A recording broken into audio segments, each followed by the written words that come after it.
লাগাইতে হয়। এই দিকটা কোন দিকে থাকবে? এটা উপরের দিকে থাকবে না নিচের দিকে থাকবে? এটা তোমরা বুঝো। এখানে আমাদের লাগানো হয়েছে।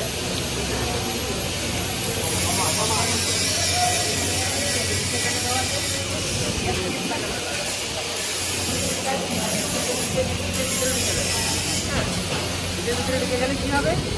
এটা কোনো প্রবলেম হবে।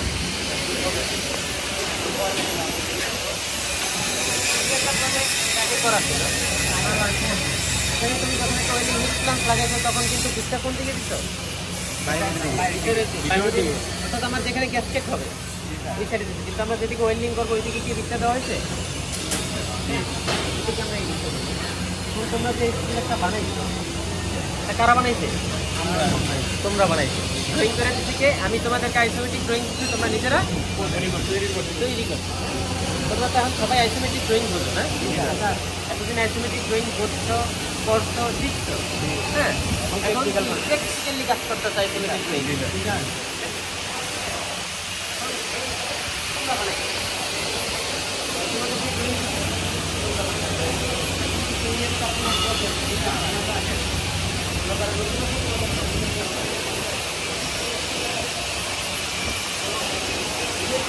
জায়গায় যে ভুলগুলো আছে ভুলগুলো কি তুমি প্রজেক্টটা করছো, তুমি কিছু কিছু জায়গায় ভুল পাইছো, নিজের ভুল নিজে আইডেন্টিফাই করতে পারছো যে আমার এই কাজটা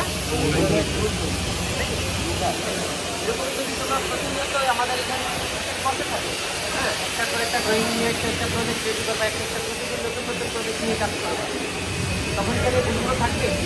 ভুলগুলো সংশোধন হয়ে যাবে। তখন তুমি একজন কি হবা? দক্ষ একজন, হ্যাঁ, প্রাইস এক্সিকিউটর হয়ে যাবে নাকি? এখন যেমন প্রজেক্ট করতো ভুল পাইছে, হ্যাঁ, ভুল পাইছে, নতুন নতুন বুঝতে পারছো, নতুন কিছু বুঝতে পারছো। একটা ইনপুট কীভাবে বেড়ে ফেল আপ করতে হয়, একটা ইনপুট মেজারমেন্ট কীভাবে দিতে হয়, লেভেল করতে হয়, হ্যাঁ, কোন দিক থেকে কোনটায় বেড়ে লেভেল করতে হবে।